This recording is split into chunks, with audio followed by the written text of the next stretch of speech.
When God, Sethantes, visit was ended, and the hosts notified, Jud, the Lord of Asia, gave a banquet lasting 2 days and nights, during which the angels sang, danced and trumpeted before God. After that, God and his hosts embarked on the ship, ready to proceed on the journey.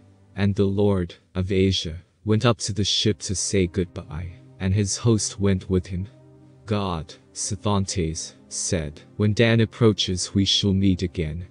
May Jehovah prosper your harvests till then." Jud, the Lord of Asia, said, "That is another 100 years. O God, I live almost in a wilderness.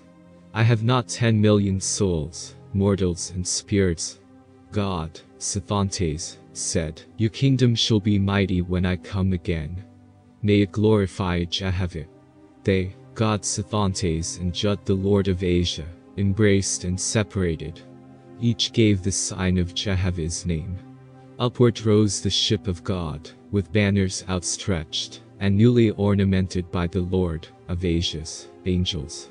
And now, resuming its westward course, sped on above the mountain tops, like a meteor hurled from heaven. Meanwhile the trumpeters gave forth the gladly solemn sound of the march of God. But before the ship had made half its journey, an approaching light emerged from the far west, radiant and laden with hosts from the Lord of Europe, and the Lord was also aboard.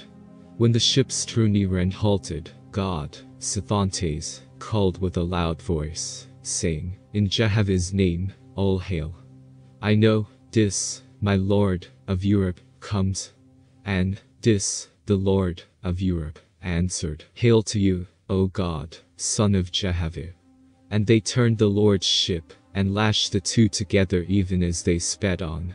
Now after they, God Sethantes and the Lord of Europe, had all exchanged welcome and good wishes, the Lord said, "Before we go to my central throne, let us survey the continent over which your servant is Lord of land and water."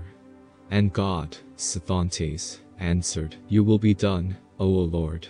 And so they journeyed for many days, often descending to the earth in places where the Lord's angels had begun colonies with mortals, impressing man with words of speech, and to live in villages.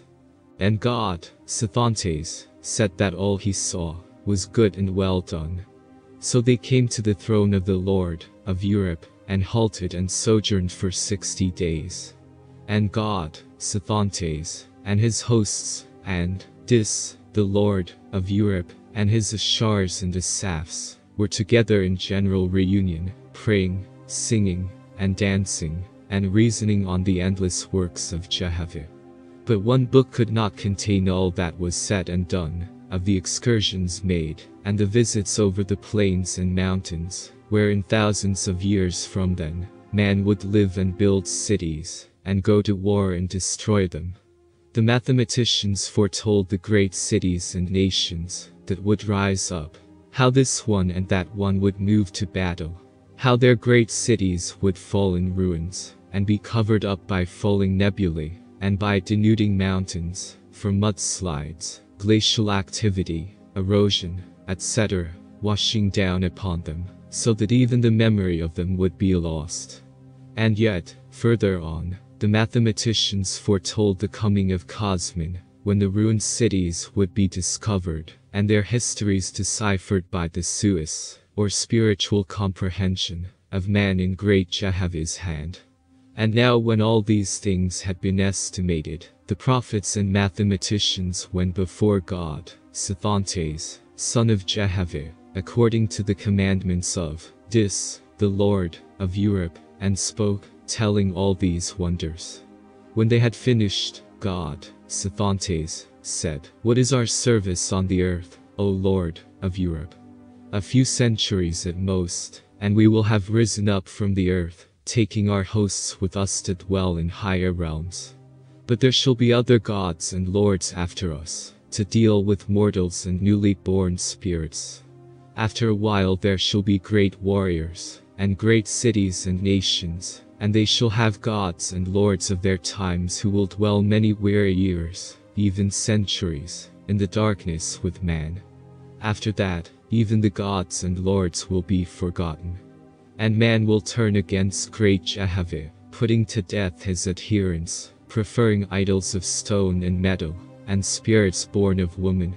This, the Lord of Europe, said, and yet further on a brighter light adorns the way. Great Jehovah's hand sends the traveling worlds into the light of Cosmin, and new prophets arise, gathering up the histories lost and the glorious plan of the Great Spirit over all. Yes, even your labor and my ships will be seen by mortals of that day. Thus they, God Sethantes and Lord Dis, discoursed, reading the past and the future, and weighing the present, while angels less informed, gathered around to learn how worlds are peopled, and nations and cities destroyed, the far distant, and the near at hand, being as nothing, but a short ribbon of time, in Jehovah's vast universe.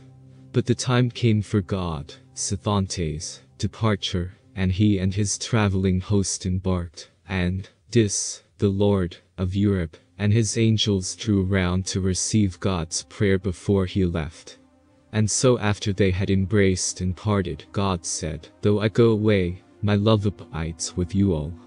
And now, O Jehovah, bless these my fellow laborers, and make them strong to endure their great trials. Yours is the power and glory, O Father. Amen.